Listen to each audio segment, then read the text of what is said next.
comrade, we're going to talk books today. Not just any books, but books for inner work, for personal development. But personal development that's not even a great, inner work is the better phrase for it. Because personal development just sounds so milk toast. So, yeah, hold on.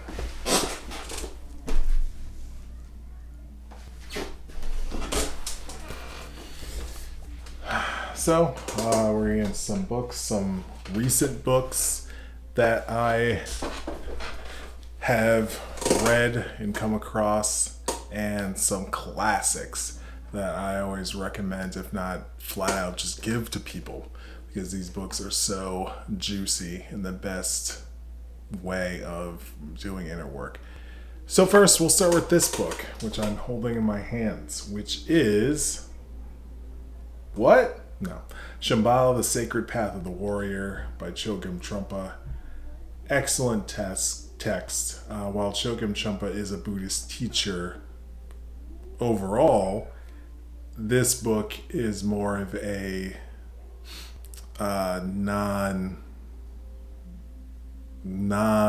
what's the word I'm looking for? It's not Buddhist per se, it's more spiritual in terms of what is discussed. And it's the idea that we all have the seed of warriorship, spiritual bravery. And we can cultivate and nurture this seed, but we all have it within us. And the bravest warriors of us are those who can face themselves. And it goes, into many more themes. And obviously it does pull on Buddhism, but it is more just for anyone on the spiritual path can get something out of this book and really transform the way they think of their spiritual journey, their spiritual path, the path of spiritual warriorship. So, highly recommend this book. Another book I have given to people because, yeah, it's a book I've read many times before. Followed that up with Training the Mind and Cultivating Loving-Kindess by Chögyam Trungpa. This is commentary on what's known as Lojong slogans, which are Buddhist slogans that are for the purpose of taming and cutting ties with the ego, and also cultivating bodhicitta and just developing just your bodhisattva nature and your your Buddha nature. So there's been many other commentaries on these slogans, and they're just really good slogans, to just think about in your day, because they often touch on something that is just so human sometimes. There's one that I always love that's it's change your attitude but remain natural, and the meaning is change how you're typically go about your life, right? Like in an egotistical way, but don't make a big deal that you completely transformed your life. You don't need to go brag to people, hey, I completely transformed myself, everybody look at me, how I tamed my ego, right? You don't need to do all that. You can just change and just be quiet about it. So there's just all these little tidbits that you get out of working with these slogans, in real time in your life, picking one for the day and just seeing how it shows up in your day, because it most likely will. So yeah, Training the Mind and Cultivating Loving-Kindess, Chögyam Trungpa. Again, there's many other commentaries on the 59 Lojong slogans, and this is just his, and it's a great one. So, then we have The War of Art. Ooh, baby. Stephen Pressfield. Now this one is just This is just a sexy one. This is a sexy one that if you want to do anything in life, I'm just going to broadly say this. If you want to do anything in life, it is extremely helpful if you read this book. Like, I know that's very broad. If you want to do anything, yeah, I know that's such a general statement to make. That is, I don't know how I could have made that statement more general. But when you read this book, you'll understand why I just made that general statement. While it is called The War of Art, this applies broadly just in your life. And the premise is that there is a force, an energy, however you want to call it, called resistance with a capital R. And resistance is all about showing up when you're trying to do something, right? Especially something for like your highest good, right? Just it's always showing up like, hey, oh no, don't record this video, man. People don't want to. They don't want to hear about books. Like, come on, man. Like, nah. I didn't necessarily go through that, but I've been, by my own metrics, slacking and posting videos for Occult Nachos, my spiritual YouTube, because I do many other things. I make audios, I do comedy videos, you know what I'm saying? And this is just one other thing in my media world that I'm working on. But this is more for like the love of the game. I'm not trying to get like anything monetary out of this. But the point is, I probably because of that, since like, oh, well, it's just I'm doing it for fun and I want to put information out for people.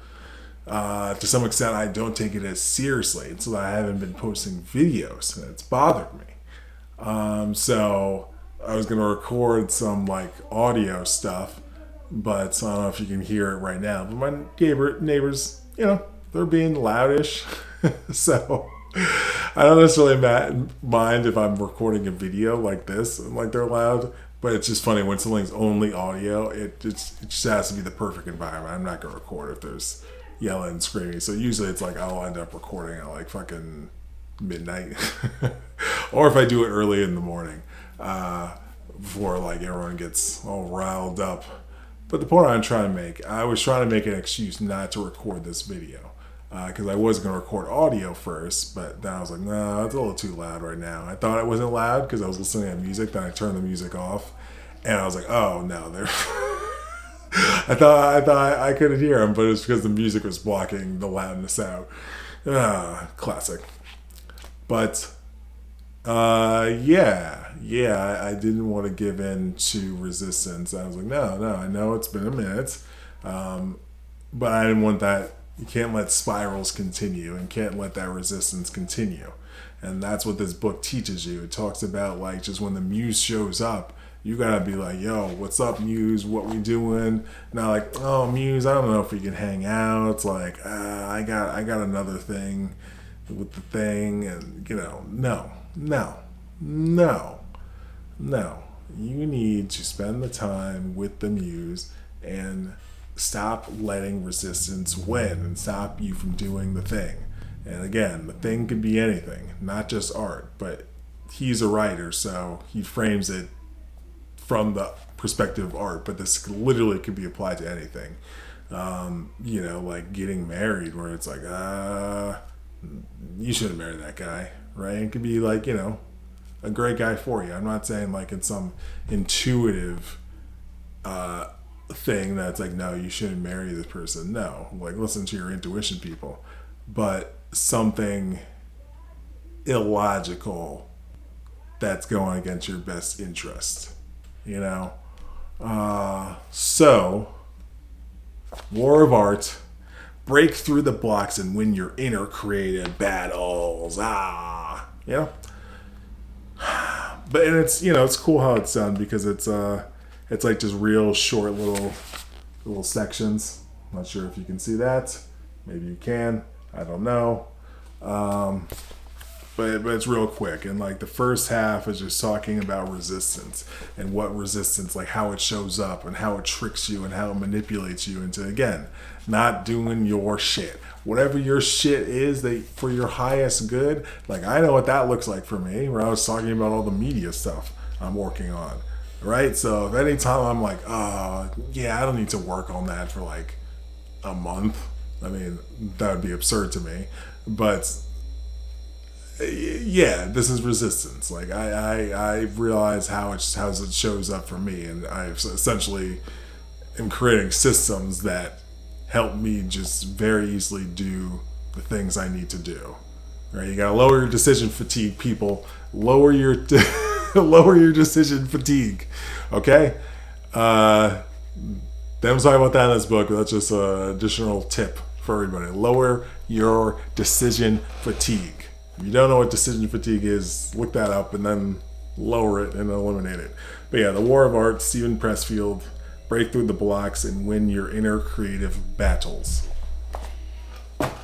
Okay, this one. This fucking one. Okay, so I wasn't even necessarily recommended this book, but I asked somebody like, yo, what are some impactful books you've read in your life? You know? And this was one of them. And I'm fairly familiar with Erich Fromm. And I was like, ooh, The Art of Loving. And I was like, okay, first of all, you got me with that title. What is happening here, Erich? And I got this, and yo, I am only 36 pages into this book. 36 pages. It's like maybe 130 pages. Not too long a book. This nigga Erich is just fucking draining. He's just raining threes on my consciousness and my psyche. Just at epic proportions. This fucking book is just so fucking good. And it's not only just talking about the idea of the art of loving, right, as the title would suggest, but it's going to some about culture and society. And this guy wrote this in, I think, like 1920 or 1915. Like this, but it's like the nigga was seeing people now, that's for sure. Because it is, when was this made? I don't know. But probably 1920s or something, 1910s, 1920s. So it's over 100 years old. And yeah, it's just how it describes society is just, it's just really blowing my mind. Like there's one part where he's talking about equality, actually, and I was like, oh shit. And the idea of like making a woman equal to a man erases their differences, right? And then he goes on to say that like society needs, like if it's a factory, it needs like standardized people, right? Like since like people are a commodity. And so how do you standardize something? You remove the differences. So that wasn't even necessarily about the art of loving, but he was setting up basically, it's like, yo, here's the landscape of culture and related to loving, you know, because he goes into talking about separateness and like the way people will deal with separateness. It could be alcohol, it could be drugs, it could be sex, it could be conformity, it could be art. All these things are done to alleviate separateness, but like really the true antidote, the cure, is love through union. And he just goes so many places with this. And again, I'm only like a quarter into this book.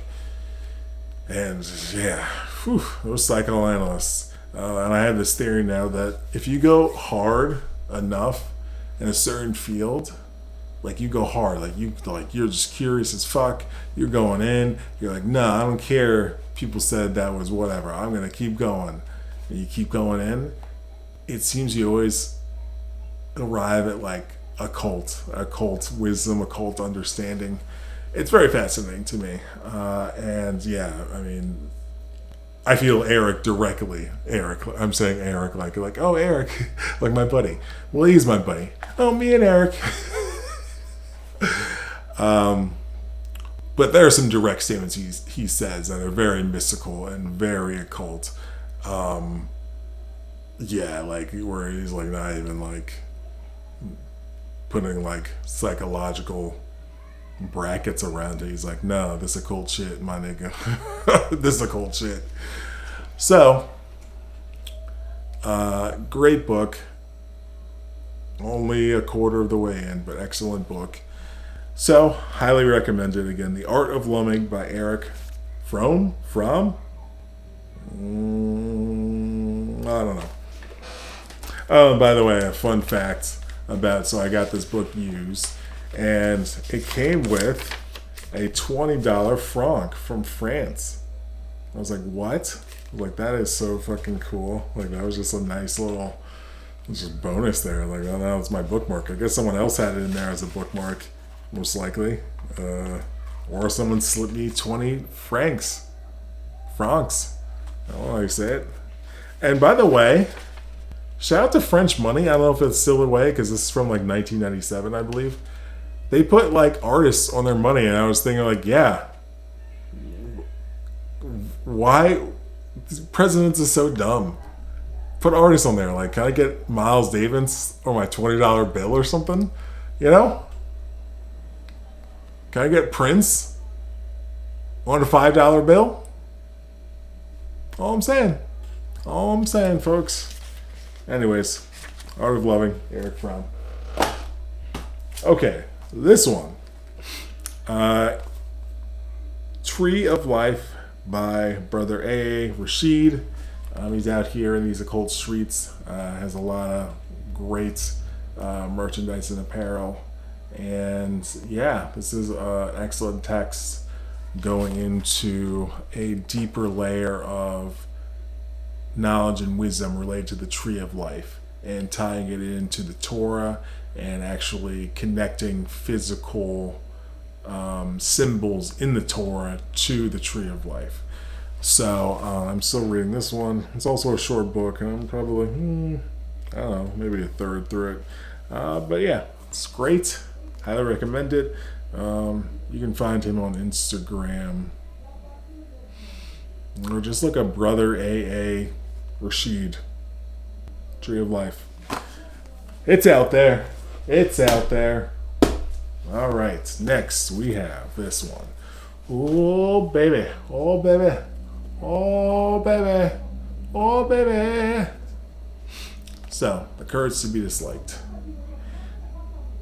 This is based on a psychologist who, oh, by the way, The Art of Loving, another reason I like that book is Erich is just, he is taking so many shots at Freud and like, that theory, that was whack. Here's why it's whack. Freud's whack. He's like the amount of shots taken at Freud brings me so much glee. Yeah, and I'm here for it. I'm here for it. Like, just, yeah, Erich, I love it. He's going out there. He's like, this guy with his sexual theories. Oh boy, what was he? Ugh, gross. So yeah, shout out to you, Erich. I appreciate your pulling the literary glicky out on literary glicky, my new band. The literary glicky out on Freud. Anyways, Courage to be Disliked. So, how did I even learn about this book?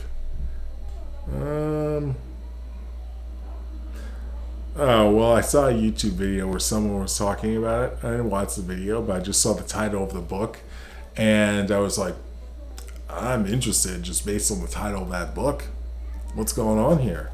And yeah, this was well worth it because it touches on topics that aren't necessarily like, the idea of them isn't necessarily like groundbreaking, but it's presented in a unique way, and also it's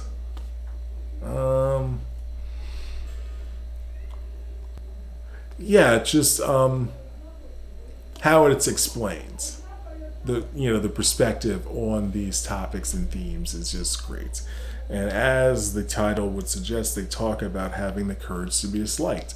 They talk about the idea that if you are being your truest self, right? For example, use that term, whatever that means to you: highest self, truest self, authentic self, whatever.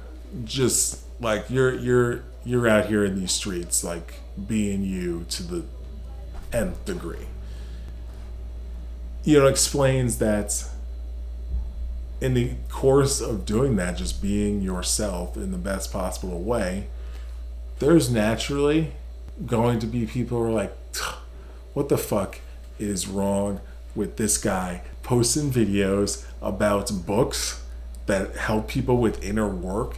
Like, that is so stupid. That is so whatever. Oh, what is wrong with them, right? They're like, just the more you do something like that, and this could be many things. This could be ego projection. This could be shadow self. This could be so many things that's going on with that person and their reaction to you. And my theory is that when someone is faced with someone doing what they want in their life, and like especially if they're pursuing a unique path, but doing what they want in life and pursuing what they want to pursue, it can challenge people and can trigger people, and they'll just immediately be like, oh, well, there's something wrong with that person. There's nothing wrong with me because I'm not doing my thing, and we're not going to talk about that. So it gets into that you just have to have the courage to be disliked. It's not the idea that you seek out being disliked, but you have the courage and can withstand if you're being disliked for what? For being yourself? That's stupid. But you're fine. Versus the opposite, where you want to be liked and you're doing things that you perceive will make you liked and that will make you feel appreciated, validated, cared for, whatever fuck.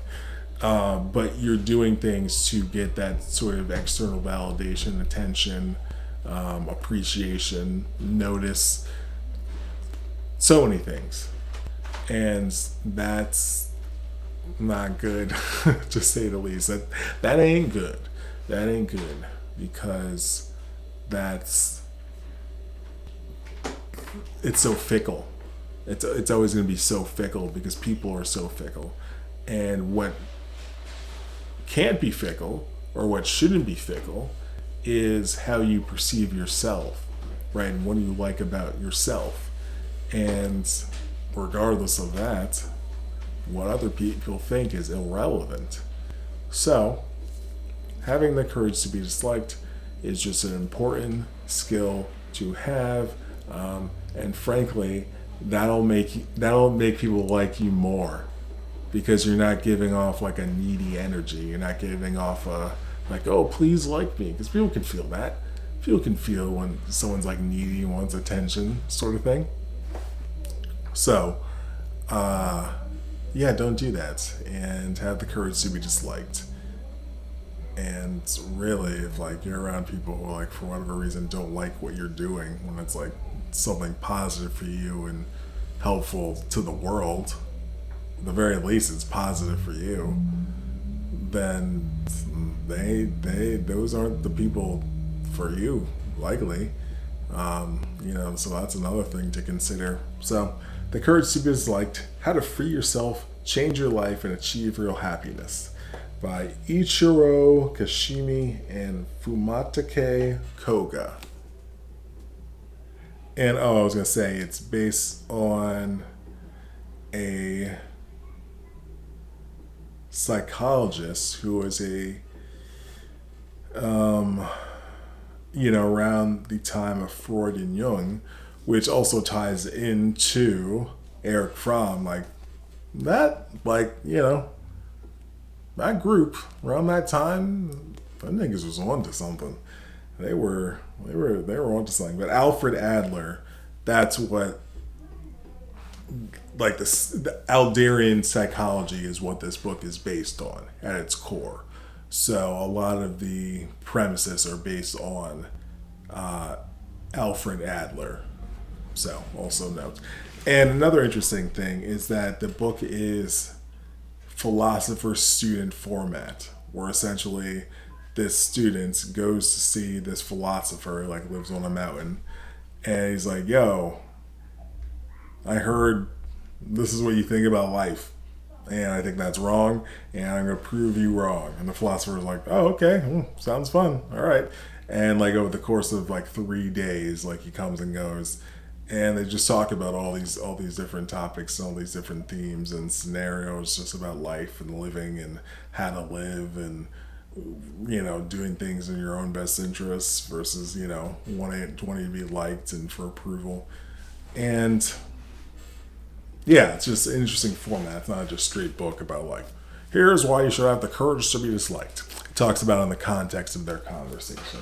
So, all right. Lastly, we have 7 Rules of Power by Jeffrey Pfeffer, who has 5 F's in his first and last name. I just find that so interesting.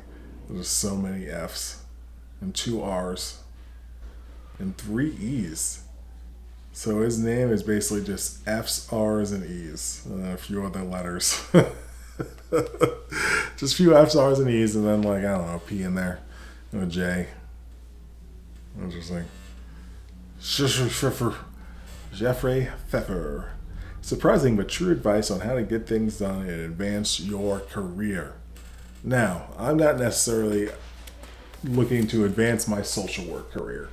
However, I'm looking to advance my artistic career and my media production career. So, I'd seen, it's funny, I'll just get a glimpse of a book. Like I'll just see one quick thing about it, and I'm like, I know, snap judgment. I'm like, I need to get that book. And so I got it, and I read it a few months ago. And one, it's good because it helps you understand power. There is a book that I have called Black Power by Amos Wilson.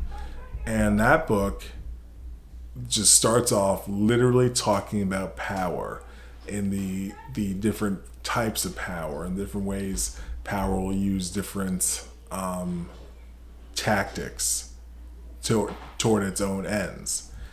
And actually offered this. Someone saw I had this book and they mentioned the 48 Laws of Power. I was like, ooh, yeah. I've read Robert Greene's other books, like the classic 48 Laws of Power. So I got that recently, and that's in my queue over there. So I've always been thinking a lot about the idea of power and how it manifests and its tactics and strategies. And this book just gives just such excellent information, not only about research on power and things related to power, but also great examples of power misuse. But it's like, you can even say, like, what is misuse of power? Like, and I'm not even talking about like morally. I mean, like, what does that mean? Because I don't know. You just got to read the book, people. You got to read the book. And why I think it's really good for inner work, because just like thinking about these 7 rules in your world, right? And where are you leaking power? Where are you giving away your power? Because it starts with yourself, right? Where are you giving away your power? And how does that translate to your life, the world, how you interact with people? Right? Like, one of the biggest things that shows someone is disempowered is their posture. If someone's slunched over, their shoulders are slouched. Even how I'm like sitting down, I was like, come on, you'd be sitting up tall. But yeah, the posture shows someone's inner state, right? That's why I'm very conscious with how I walk now, because it's like, how do I want to present myself, right? And it's also like a mindful activity where it's like, if I'm not mindful, yeah, I'll be walking over hunched over shoulders, that sort of thing. But if I'm walking mindful, I walk in, relax, shoulders back, steady pace, not too fast, because it's like, what am I rushing for, right? I'm powerful. So in addition to body language and communication, it also just talks about just mindset, which is always a thing. So that's, again, why it's very important for development, inner self-development. And excuse me.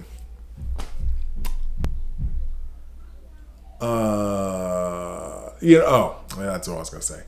So, when people think about power, they're like, oh my goodness, I don't want power, right? Oh, like you just want to do a whole bunch of messed up things with power, or, whatever. If you're going to have an adverse reaction to the idea of power and wanting power and pursuing power, right? But he makes a good point in the book about if you want to do anything, like, you need power. It's like you want to start a volunteer organization, like that requires like a certain power to put all that together. Like if you want to do something for the community, start like a charity golf tournament. Sure. You're gonna have to gather resources and use your power to make it happen. Like, you can't just be like, oh yeah, let me just make this happen without utilizing some power. So regardless of what you want to do in your life, you need comrades to help you make it happen. The idea of the one-man army is just a silly notion, because there's always people out there who want to help and are willing to help, and also can further transform the vision you may have and like just bring it to a greater level. And it's about being open to that and not shying away from it. Yes, you could have power and do awful things, but you could do awful things without power. Like, it's just, like they talk about the phenomena about how having power will excuse away the things you did to either get the power or that you've done while you've had power, So, yes, I understand that, but that's not a good reason to not pursue power. That'd be like, well, if I make a whole bunch of money from my job. I don't know if y'all can hear that screaming child. Can y'all hear that? See, screaming child is fine for these videos, but if I'm recording audio, that's a no. And maybe, I don't know, maybe my ears are just very sensitive and I can hear these things on the audios and videos so well. But I don't know that they are. And I'm not going to record audios if I hear screaming children. That's just my stance on the thing. That's just my stance.